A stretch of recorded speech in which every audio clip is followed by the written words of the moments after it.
आज एक्सप्लेन करने वाली एक एनीमे जिसका नाम है कंडीशन कॉल लव। कहानी कुछ इस तरह से तुम्हें देखकर तुम्हारे स्कूल की यादें वापस आ जाएगी। चलो कहानी को स्टार्ट करते हैं। तो कहानी की शुरुआत में दिखाया जाता है हिना नोई को। वो प्यार का मतलब बता रहा है। उसके लिए प्यार का मतलब है एक इंसान उसको अपनी पूरी दुनिया बना लेना जो उसकी सोलमेट हो, और कहता है कि मैं शायद तुम्हें ये प्यार नहीं दे पा रहा हूँ क्योंकि तुम मेरी सोलमेट नहीं हो। और उन दोनों का ब्रेकअप हो जाता है। तभी यहाँ पर पीछे बैठी हुई दो लड़कियां आपस में बात करने लगती है। उसमें से एक लड़की कहती है कि ये तो हिना नोई है। तब होतारू पूछती है ये कौन है। तब क्योचन बताती है ये हमारे स्कूल का सबसे हैंडसम बंदा है। क्योचन देखती है कि होतारू को कोई फर्क नहीं पड़ता इन बातों से। तब होतारू कहती है मुझे अपने क्लास के लड़के के नाम याद रखने में मुश्किल होती है तो दूसरे के कहाँ से रखूं।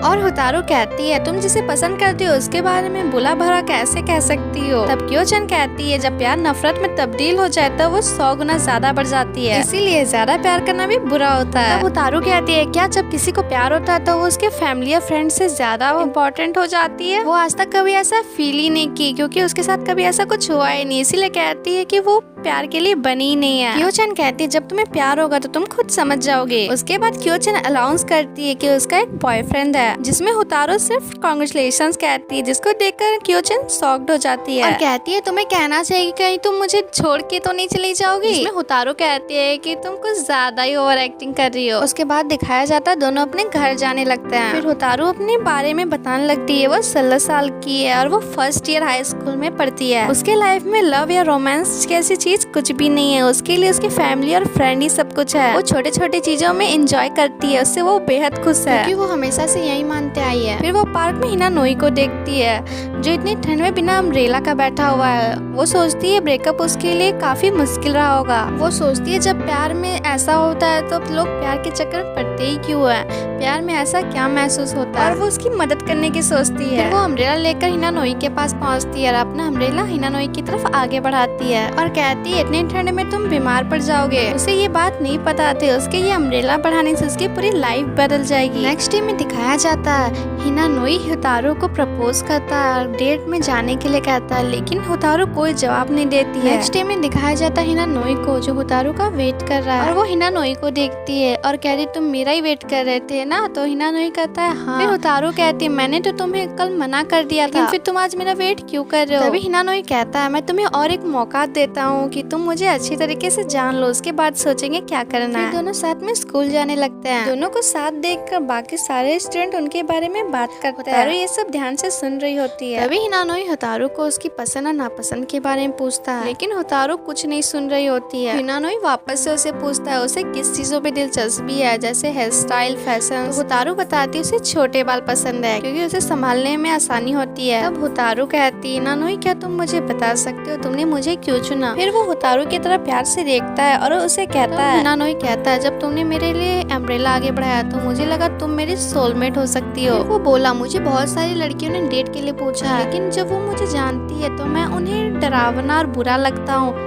लेकिन तुम्हें शायद इस सब चीज से कोई फर्क ही नहीं पड़ता है, इसीलिए शायद मैं तुम्हें पसंद करता हूँ। फिर हिना नोई होतारू को बाय कहकर जाने लगता है। फिर वो दोनों स्कूल पहुँच जाते हैं और ये सब सारी चीज उसकी फ्रेंड्स देख लेती है। कहती है तुम हिना नोई के साथ क्या कर रही हो, तुम उसके साथ डेट पे गई थी, तुम अपनी फ्रेंड को नहीं भूल सकती हो। तब होतारू बताती है कि नहीं ऐसा कुछ भी नहीं है। हिना नोई ने कहा कि बस तुम मुझे कुछ दिन जान लो उसके बाद तुम्हें जैसा ठीक लगे। ये पोस्टर देख रही होती तभी हिना नोई आ जाता है और उसे सामान लेने में वैकल्टी रूम पे मदद करता है। होतारू हिना नोई को देखकर शॉक्ड हो जाती है। वो हिना नोई के छोटे छोटे बाल को देखती है और कहते है तुमने अपने बाल क्यों कटा लिए।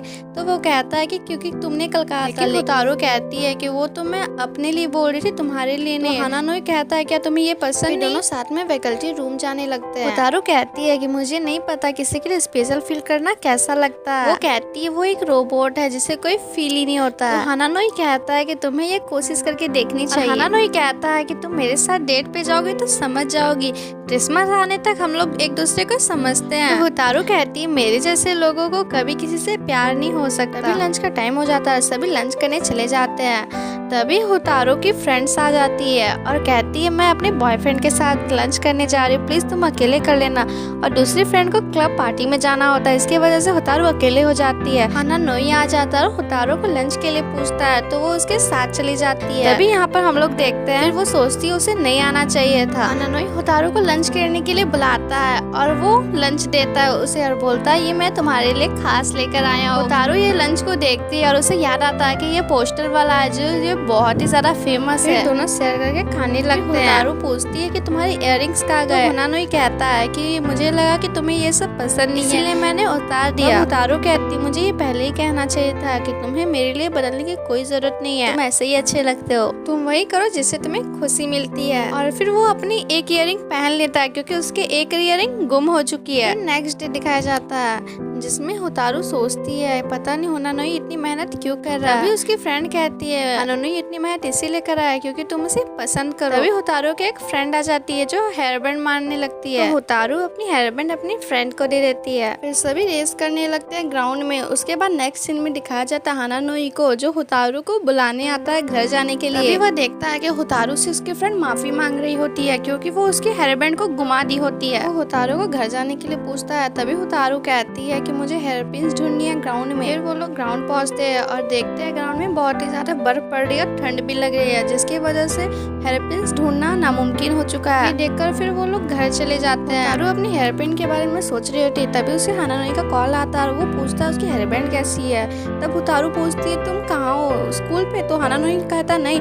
तभी होतारू को पता चल जाता है कि वो स्कूल पे है। तो वो दौड़े दौड़े हानानोई को बचाने के लिए स्कूल चली जाती है क्योंकि बहुत ही ज्यादा ठंड थी जिससे वो बीमार पड़ सकता था। और स्कूल पहुंच जाती है और देखती है हानानोई को जो हेयर पिन ढूंढ रहा होता है। तभी हानानोई कहता है कि मुझे माफ कर दो, मुझे तुम्हारी हेयर पिन नहीं मिली, मैं तुम्हें सरप्राइज देना चाहता था। होतारू पूछती है आखिर तुम ऐसा क्यों कर रहे हो। तब हानानोई कहता है मुझे तुम्हारी मुस्कान देखनी है। तभी होतारू शॉक्ड हो जाती है क्योंकि हानानोई जो अभी तक किया बस वो उसकी मुस्कान देखने के लिए किया। वो सोचती कोई ऐसा कैसे हो सकता है। और वो हानानोई को घर जाने के लिए कहती है लेकिन हानानोई कहता है मुझे कुछ नहीं होगा, मैं ठीक हूँ, मैं हेयर पिन ढूंढ के घर चला जाऊंगी। तब वो जाके हानानोई को गले लगा लेती है। उसके बाद होतारू कहती है अगर ऐसा ही है तो मुझे किसी से प्यार नहीं करना है। और फिर वो हानानोई को समझाने लगती है और डांटने लगती है। उसके बाद उसको क्लास में ले जाती है जहाँ पर उसे ब्लैंकेट मिल जाती है और उसके हानानोई के सर पोंछने लगती है। उसके बाद देखा जाए नेक्स्ट डे में होतारू की फ्रेंड्स पूछने लगती है कि हानानोई काफी दिन से स्कूल पे क्यों दिखाई नहीं दे रहा है। होतारू कहती है उससे उसकी लड़ाई हो गई थी। उसकी फ्रेंड कहती है कि तुम किसी से लड़ भी सकती हो। तब होतारू मन में सोचने लगती है कि वो हानानोई से नजरें कैसे मिलाएगी क्योंकि उससे पहले इस तरह किसी से भी लड़ाई नहीं की थी। अभी यहाँ पर हानानोई की एंट्री हो जाती है जो बिना बात किए आगे अपनी क्लास पे चला जाता है। तो यहाँ पर फिर दिखाया जाता है शाम को स्कूल छुट्टी होने के टाइम हानानोई होतारू की हेयर पिन को वापस लौटाने आता है और कहता है चिंता मत करो, बर्फ गिरनी बंद हो गई तो उसके बाद मैंने इसे ढूंढ के लाया। होतारू कहते हैं मेरे पास भी तुम्हारे लिए कुछ है। वो हानानोई के इयररिंग्स को वापस लौटा देती है, बोलती है वेंडिंग मशीन के पास मुझे मिली। और होतारू कहती है तुम बहुत अच्छे लग रही हो, तुम्हारे लिए जो भी चीज खास है उसे तुम हमेशा ध्यान रखना। हानानोई कहता आगे से जरूर रखूंगा। होतारू सोचती है हानानोई के साथ जब वो रहती है तो उसे बहुत ही अच्छा लगता है, शायद वो उसे समझ सकती है। और वो सोचती है हानानोई के साथ अगर वो रहेगी तो प्यार को महसूस कर सकती है। तब हानानोई कहता है प्यार तो हर कोई कर सकता है, जब किसी को किसी से प्यार होता है तो वो क्या महसूस करता है। हानानोई जाने लगता है तो होतारू उसे रोक लेती है और कहती है मैंने तुम्हें पहले ये बात नहीं बताई लेकिन मुझे तुम अच्छी लगती हो, लेकिन मैं उस नजर से तुम्हें नहीं देखती हूँ, लेकिन मुझे तुम्हारी बातें हर चीज अच्छी लगती है, मुझे तुम्हारे साथ रहना अच्छा लगता है। होतारू हानानोई से पूछती है तुम्हें क्या लगता है मैं प्यार को क्या महसूस कर सकती हूँ। उस दिन वो रेस्टोरेंट पे बोल रही थी लेकिन मुझे लग रहा था कि वो मुझे बोल रही है। सभी लोग प्यार को महसूस कर सकते हैं लेकिन मैं नहीं कर पाती हूँ। हानानोई कहता है मुझे पूरा विश्वास है वो पल जरूर आएगा जिस समय तुम प्यार को महसूस कर पाओगी। तब हानानोई कहता है तुम भी कर सकती हो। और फिर होतारू हानानोई के साथ डेट में जाने के लिए रेडी हो जाती है और उसके बाद हानानोई खुश होकर होतारू को गले से लगा लेता है और कहता है बहुत ही ज्यादा खुश हो। और बस वो दोनों बॉयफ्रेंड गर्लफ्रेंड बन जाते हैं। ये एपिसोड यहीं पर खत्म होता है। नेक्स्ट एपिसोड देखने के लिए जल्दी से वीडियो को लाइक कर लो, चैनल को सब्सक्राइब कर लो।